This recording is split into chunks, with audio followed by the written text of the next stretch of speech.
The notification sound cuts through the silence of Emma's studio apartment like a knife. She reaches for her phone with trembling fingers, already knowing what she'll find. Another missed call from Jake, the seventh one today. Her thumb hovers over the delete button, but something stops her. Maybe it's the hope that still clings to her chest like morning fog. Or maybe it's just the masochistic need to hear his voice one more time. The voicemail plays, and his familiar tone fills the cramped space between her unmade bed and the stack of unpaid bills on her nightstand. Emma, we need to talk. I know you've been avoiding me, but this is important. I'm getting married next month, and I thought you should hear it from me first. The phone slips from her hand, clattering onto the hardwood floor. 3 years. 3 years of shared dreams, late-night conversations about their future together, and plans for the house they'd buy in the suburbs with the white picket fence. All of it reduced to a 30-second voicemail, delivered like a weather report. She sinks onto her bed, pulling the covers around her, like armor, against a world that suddenly feels hostile.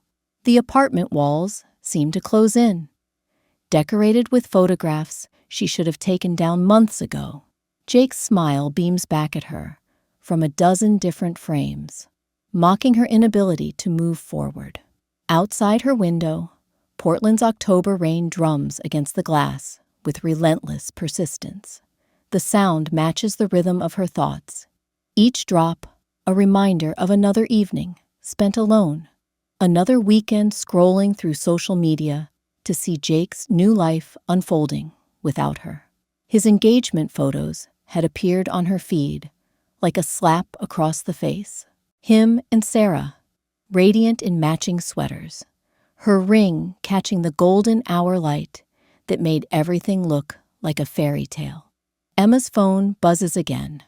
This time it's her sister Rachel, probably calling to check in with that carefully modulated voice people use when they think you're made of glass. She lets it go to voicemail too. The last thing she needs right now is another well-meaning conversation about how she deserves better, how everything happens for a reason, how this is just the universe making room for something amazing to enter her life.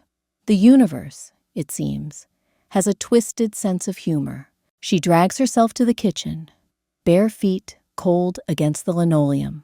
The refrigerator hums with mechanical indifference, its contents a testament to her recent lack of appetite.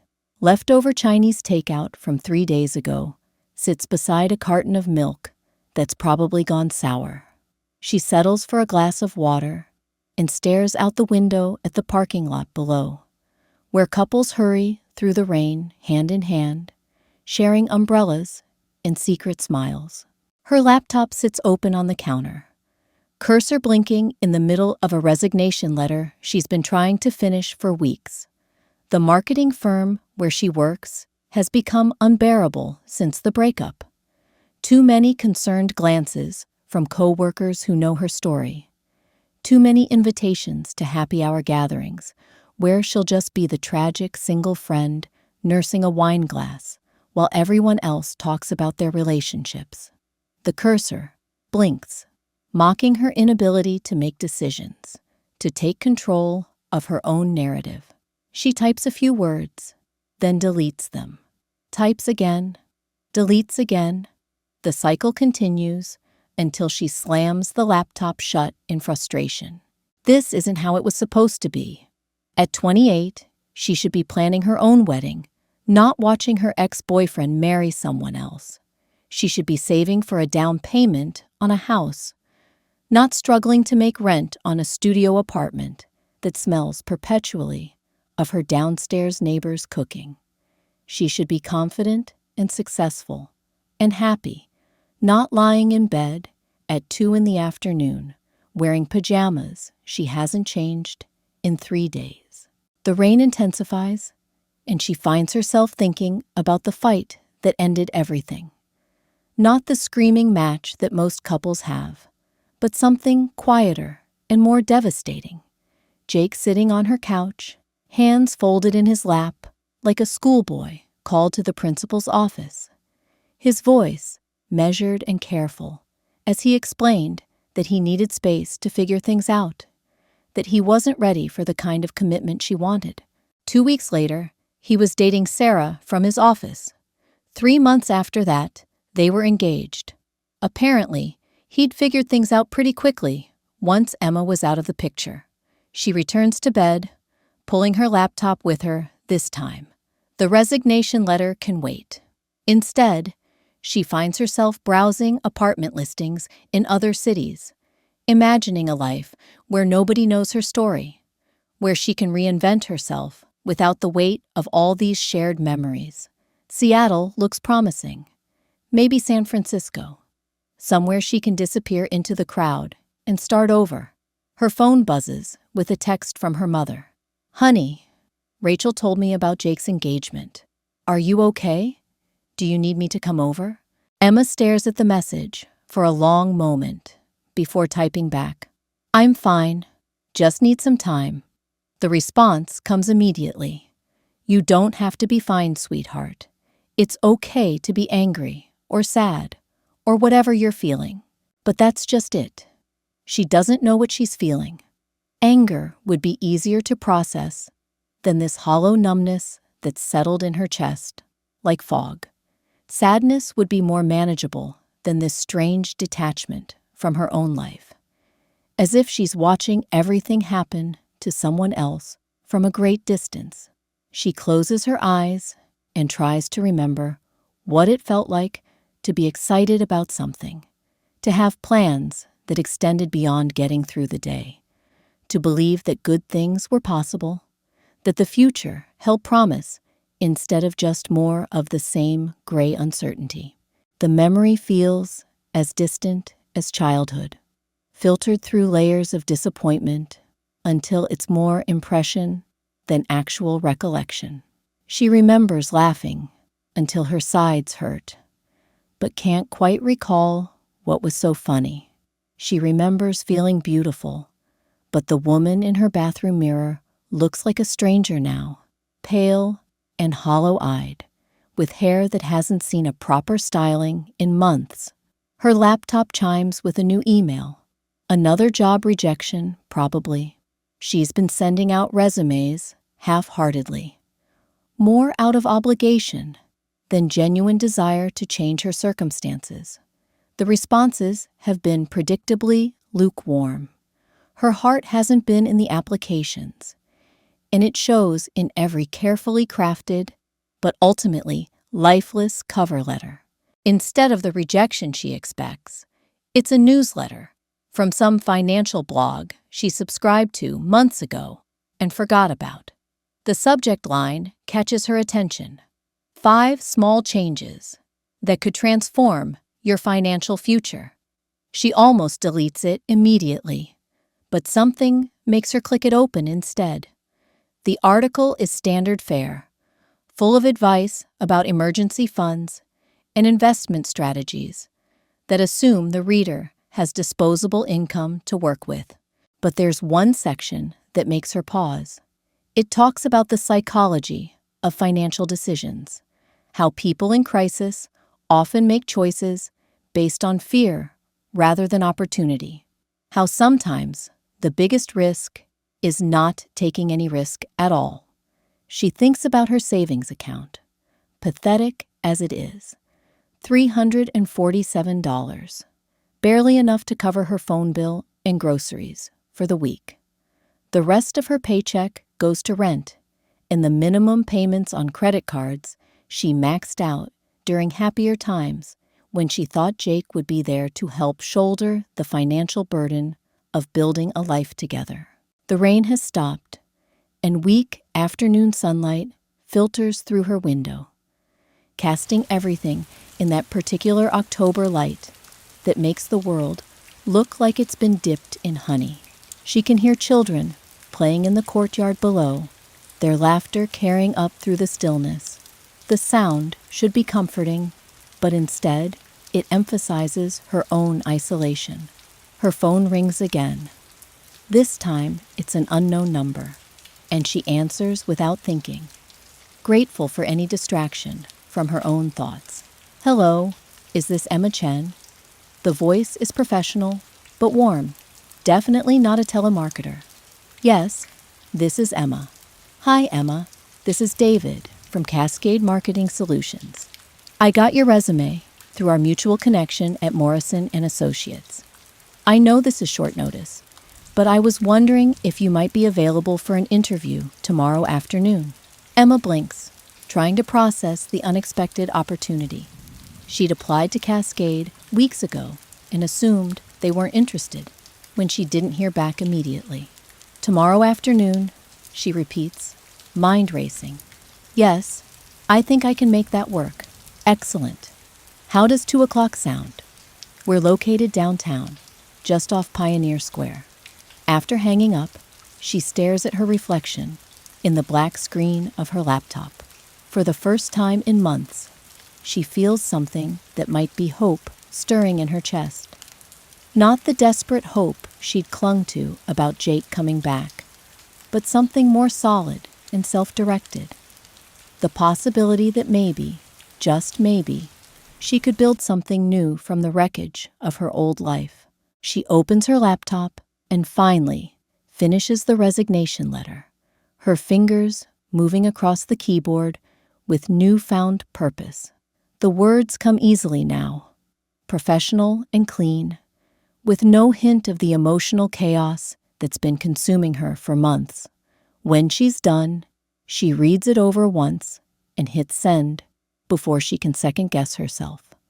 The rest of the afternoon passes in a blur of preparation. She showers for the first time in 3 days, actually using conditioner and taking her time to shave her legs. She digs through her closet for something appropriate to wear, settling on a navy blazer and slacks that still fit reasonably well despite her recent lack of appetite. Standing in front of her bathroom mirror, she practices interview answers and tries to summon the confident, capable woman she used to be. The reflection looking back at her isn't quite there yet, but it's closer than she's been in months. Her eyes have lost some of their hollow quality, and there's color in her cheeks that wasn't there this morning. As evening approaches, she finds herself doing something she hasn't done in weeks. She goes for a walk, not because she needs groceries or has errands to run, but simply because she wants to move through the world again, to feel connected to something larger than the 4 walls of her apartment. The neighborhood looks different after the rain, washed clean and somehow more vibrant. She passes couples walking their dogs, families heading home from dinner, groups of friends laughing outside coffee shops. For the first time, their happiness doesn't feel like a personal attack on her own misery. It's just life happening around her, indifferent, but not hostile. She stops at a corner market, drawn by the warm light spilling from its windows onto the wet sidewalk. The elderly owner nods as she enters, his weathered face creasing into a genuine smile. The store smells like fresh bread and coffee, a comforting contrast to the sterile loneliness of her apartment. Her eyes drift to the lottery display behind the counter, rows of colorful tickets promising impossible dreams. She's never been one for gambling, always practical about money, despite having so little of it. But standing there in the fluorescent glow, something shifts inside her. Maybe it's the interview tomorrow, or the resignation letter she finally sent, or just the simple act of being outside her apartment after days of self-imposed isolation. The owner follows her gaze. First time, he asks, his accent thick with what sounds like Eastern European origins. Emma nods, feeling foolish but oddly liberated. What would you recommend? He chuckles, pulling out a ticket with swirling golden designs. This one, he says, tapping it with a gnarled finger. Mega Millions. Drawings tonight. 140 million this week. The number is so astronomical, it feels fictional. She thinks about her $347, about the credit card bills waiting on her nightstand, about the possibility that tomorrow's interview might change nothing at all. Before she can talk herself out of it, she slides a $5 bill across the counter. The ticket feels heavier than it should in her hands, like it carries the weight of all her desperate hopes. She folds it carefully and tucks it into her wallet, next to a photo of Jake she still can't bring herself to remove. Walking home, she passes the restaurant where she and Jake had their first date 3 years ago. The memory hits her with unexpected clarity.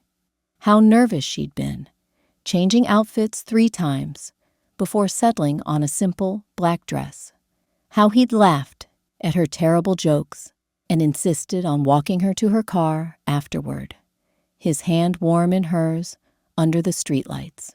She pauses outside the window, watching couples lean across candlelit tables, lost in conversation. One woman throws her head back, laughing at something her partner says, and Emma feels an unexpected stab of longing, not for Jake specifically, but for that feeling of connection, of being seen and valued by another person.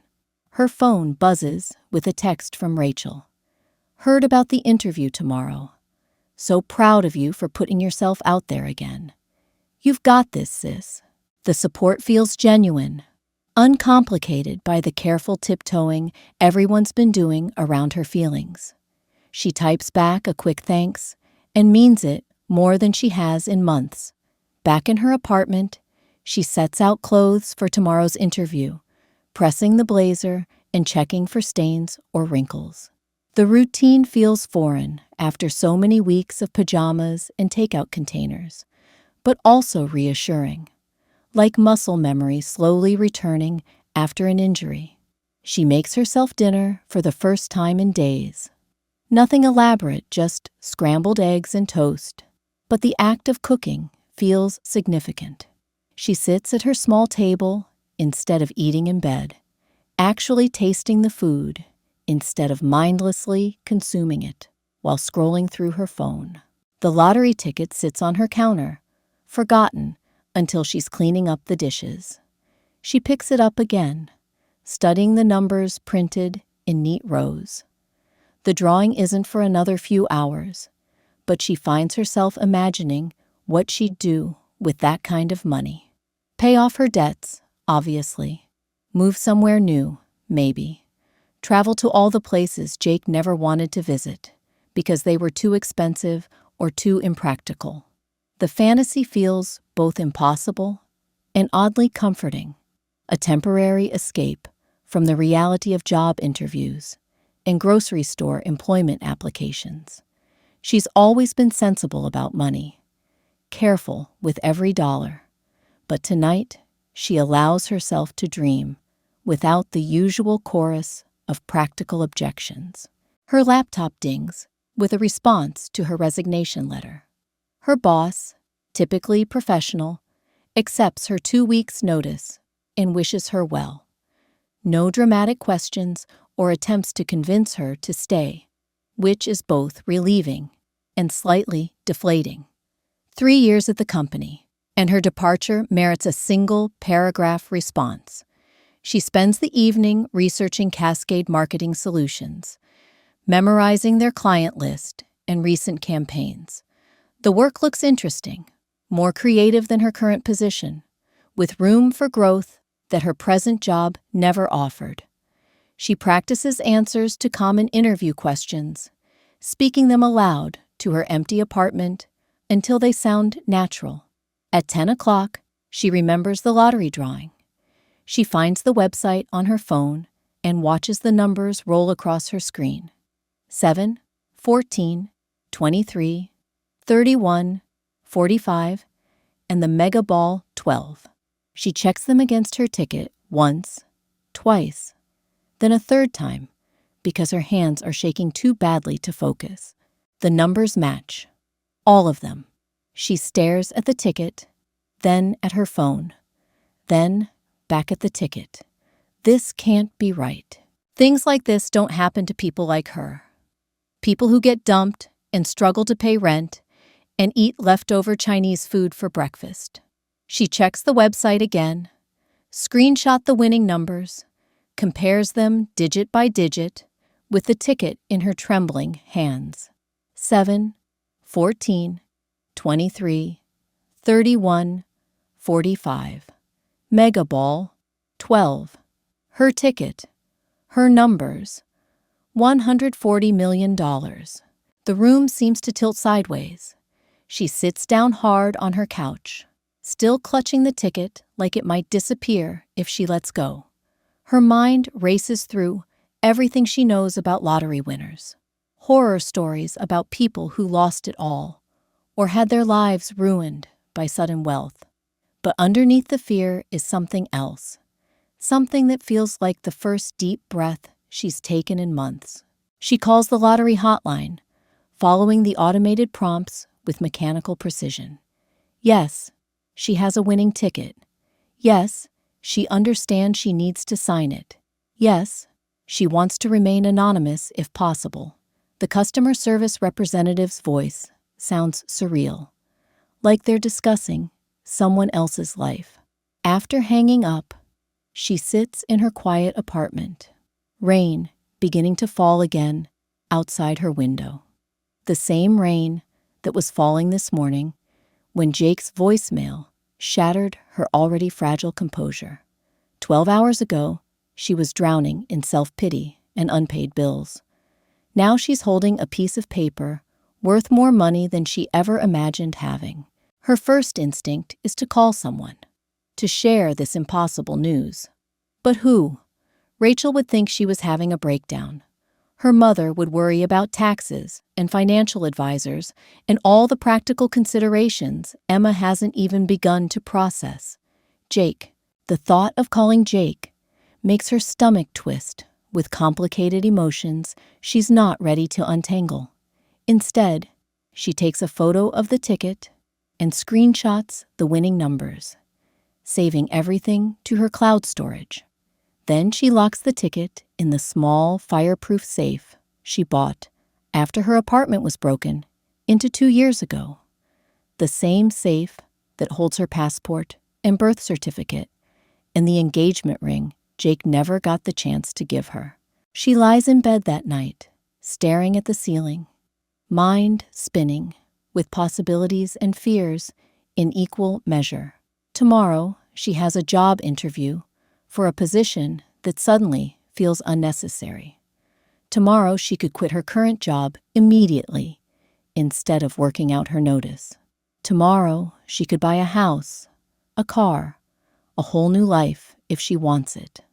But tonight, she's still Emma Chen, heartbroken and struggling and afraid. The money doesn't erase the pain of Jake's betrayal or magically restore her confidence. It just adds another layer of unreality to a life that already feels like someone else's story.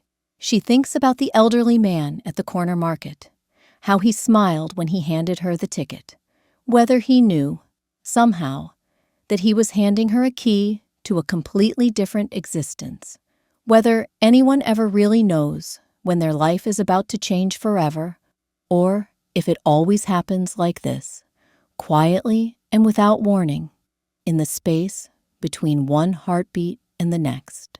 The next morning arrives with the kind of crisp October clarity that makes everything feel sharper, more defined. Emma wakes before her alarm, body humming with an energy she hasn't felt in months. For a moment, lying in bed with sunlight streaming through her curtains, she almost convinces herself the lottery ticket was an elaborate dream, brought on by too much stress and too little sleep. Then she remembers the safe, the ticket, the numbers that matched perfectly, impossibly, against all odds. She pads to the kitchen and makes coffee, with hands that only tremble slightly, going through the motions of her normal morning routine, because she doesn't know what else to do. How does someone prepare for their life to change completely? Is there a manual for waking up rich when you went to sleep broke? Her interview clothes hang pressed and ready on the bedroom door. A navy blazer that suddenly feels like a costume for a play she no longer needs to perform in. But she puts it on anyway. Muscle memory guiding her through the familiar ritual of getting dressed for a job she's not sure she wants anymore. The commute downtown feels surreal. She sits on the bus, surrounded by other commuters, office workers, clutching coffee cups and scrolling through phones, students with backpacks and tired eyes, normal people living normal lives, unaware that the woman sitting 3 seats behind them is carrying around a secret, worth more than most of them will earn in their lifetimes. She finds herself studying faces, wondering about their stories. The businessman in the expensive suit checking stock prices on his tablet. Does he have enough money? Is he happy? The young mother bouncing a fussy baby while trying to read work emails. What would $140 million mean to her? Would it solve her problems or create new ones? The questions feel too big, too overwhelming to process. Emma closes her eyes and focuses on breathing, on the simple act of getting through the next few hours without falling apart completely. Cascade Marketing Solutions occupies 3 floors of a sleek glass building that reflects the morning sun like a mirror. The lobby is all polished marble and modern art, the kind of place where people wear expensive shoes and speak in hushed, professional tones. Emma checks in with the receptionist, a perfectly polished woman who probably earns more in a month than Emma has in her entire savings account. Had in her savings account. Past tense, because now she has a lottery ticket locked in a safe that's worth more than this entire building. David from Cascade turns out to be younger than she expected, maybe mid-30s, with the kind of casual confidence that comes from working in an industry where creativity and business sense intersect.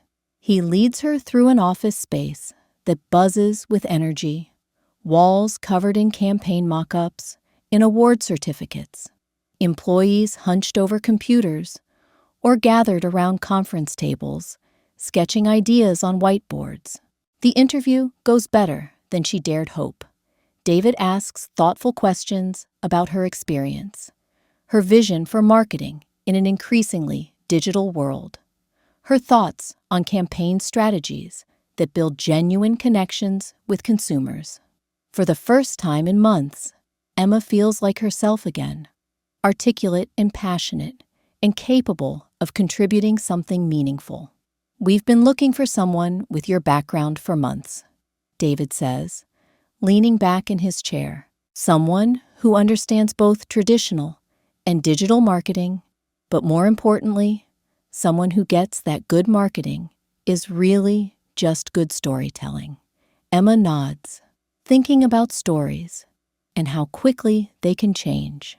Yesterday, she was the woman who got dumped and couldn't pay her bills. Today, she's potentially the newest member of a marketing team that works with clients she's only dreamed of impressing. Tomorrow, she could be anything at all. The money is competitive, David continues, outlining a salary that would have seemed like a fortune yesterday morning. We also offer full benefits, 4 weeks vacation, and a pretty generous professional development budget. The team here is collaborative, and there's real room for growth if you're interested in taking on more responsibility down the line. Everything he's describing sounds perfect. The kind of opportunity she would have killed for just 24 hours ago. But sitting in his office, surrounded by the trappings of career success she's spent years working toward, all she can think about is the ticket in her safe and how none of this matters anymore. "I'm very interested," she hears herself saying. Because what else can she say? That she won the lottery and doesn't need to work anymore. That this interview, which should feel like the most important conversation of her professional life, now feels like an elaborate game she's playing while waiting for her real life to begin. David smiles and extends his hand. I'd like to offer you the position, Emma. When could you start? 2 weeks, she says automatically, thinking about the resignation letter she sent yesterday to a job she suddenly doesn't need to finish. I need to give proper notice at my current company. Perfect. He walks her to the elevator, chatting about team introductions and upcoming projects she'll be working on. Emma nods and smiles and says all the right things, but part of her feels like she's watching this conversation happen to someone else. On the street outside, she pulls out her phone and calls the lottery office again. The same customer service representative she spoke to last night confirms that yes, her ticket is legitimate. Yes, the jackpot is $140 million. Yes, she needs to come in to claim her prize, preferably sooner rather than later. She makes an appointment for Friday afternoon, giving herself 2 days to process what's happening and figure out what comes next.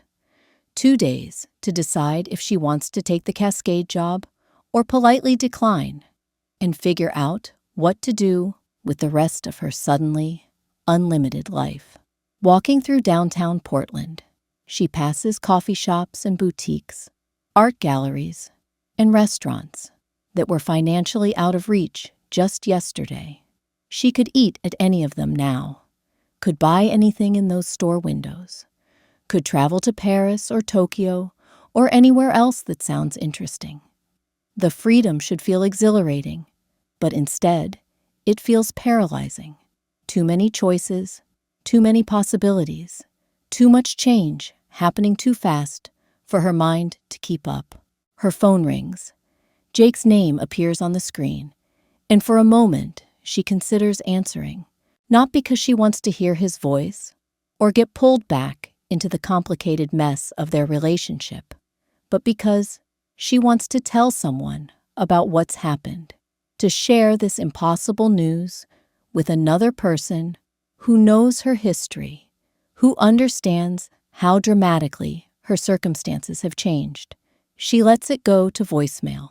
Instead, she calls Rachel, who answers on the second ring with the slightly breathless tone of someone trying to juggle work calls and personal conversations.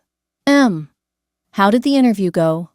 Please tell me you knocked their socks off. Emma finds herself laughing, a sound that surprises her with its genuineness. I got the job. I knew it. Rachel's excitement carries through the phone like sunshine. I'm so proud of you. This is exactly what you needed. A fresh start with people who will appreciate what you bring to the table. Actually, Emma says, stopping in front of a park where children are playing on swings, while their parents watch from nearby benches, there's something else I need to tell you.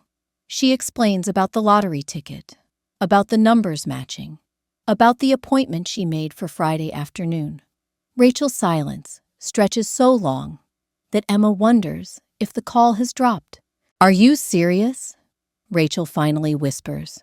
Emma, are you absolutely sure?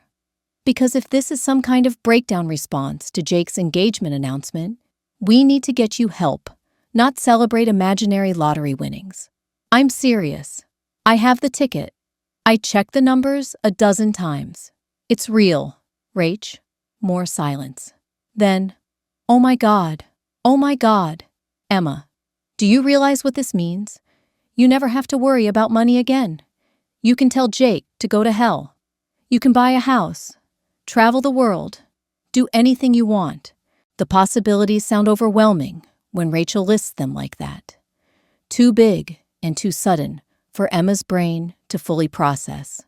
She's spent so many years worrying about bills and rent and whether she can afford groceries that the concept of unlimited money feels abstract, like trying to imagine infinity. "What are you going to do?" Rachel asks. "Are you still taking the job?" "I don't know." Emma sits on a bench, watching a woman push her toddler on a swing while talking on her phone. "I haven't figured any of this out yet. Yesterday, I was barely holding my life together. And now everything's different," Rachel finishes. "Emma, I know this is scary and weird and probably feels surreal, but this is good news. This is the universe giving you a do-over, a chance to build whatever life you actually want instead of just surviving the one you ended up with." After hanging up with Rachel, Emma sits in the park for another hour, watching people go about their ordinary days. Dog walkers and joggers, mothers with strollers, elderly couples feeding ducks at the pond. All of them living within the constraints of normal financial reality, making decisions based on what they can afford rather than what they actually want. She thinks about Jake, probably at work right now, planning his wedding to Sarah, completely unaware that his ex-girlfriend just became wealthy enough to buy the company where he works. The thought should feel satisfying, like cosmic justice, but instead it just feels strange and disconnected from any emotion she can name. Her phone buzzes with a text from her current boss, asking if she can stay late tonight to finish a project that suddenly feels completely irrelevant. She types back that she has a family emergency and will make up the work tomorrow, then immediately feels guilty for lying. But what's the truth? That she won the lottery and can't concentrate on marketing reports because her entire world has shifted overnight. That she's sitting in a park trying to figure out how to be a person with unlimited money when she spent her whole adult life being a person with not enough. She walks home slowly, taking a longer route that leads past the corner market where she bought the ticket. The elderly owner waves when he sees her through the window. That same warm smile that greeted her yesterday when her biggest worry was whether she could afford the $5 gamble. She wonders if she should tell him, if he'd get some satisfaction from knowing he sold a winning ticket, or if it would just make things weird between them, turn their simple customer-merchant relationship into something complicated by the knowledge of what that transaction ultimately meant. Back in her apartment, she opens her laptop and starts researching what happens next: tax implications, financial advisors, investment strategies, trust funds, anonymous claims. The information is overwhelming. Page after page of advice about managing sudden wealth, cautionary tales about lottery winners who lost everything, success stories about those who used their winnings to build meaningful lives.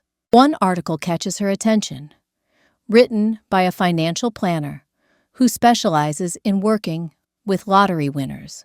"The biggest challenge isn't the money itself," she writes. "It's the sudden shift in identity. People spend years thinking of themselves as struggling, or middle class, or financially limited. And then, overnight, they have to learn how to be wealthy. It's like learning a new language, while everyone around you expects you to already be fluent." Emma prints the article and several others, creating a folder of information she'll need to navigate this new reality. Financial planners, tax attorneys, investment advisors, all the professional relationships she'll need to build to manage money she never expected to have. Her phone rings again. This time, it's her mother, probably calling to check on how the interview went. Emma stares at the screen, finger hovering over the answer button. Her mother will want details, will ask practical questions about salary and benefits and career growth opportunities.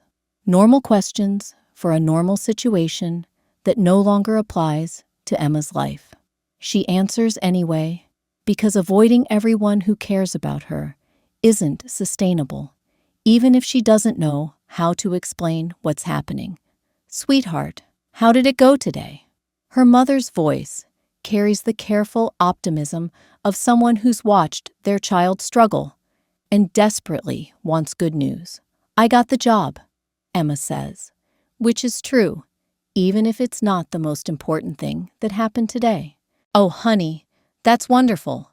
I'm so proud of you. I knew that awful situation with Jake was just a temporary setback. You're going to do amazing things with this fresh start." Emma closes her eyes, feeling the weight of all the things she's not saying. The lottery ticket, the money, the fact that this job offer came on the same day. Her entire financial reality shifted in ways her mother couldn't possibly imagine. "Mom," she says carefully, "if something really big happened to you, something that changed everything about your life, how would you handle it?" Her mother pauses, considering the question with the seriousness it deserves. "I suppose I'd take it one day at a time," she says finally. "Big changes are scary, even good ones. But you're stronger than you know, Emma. You've already proven that by picking yourself up after Jake and going after this new opportunity, after they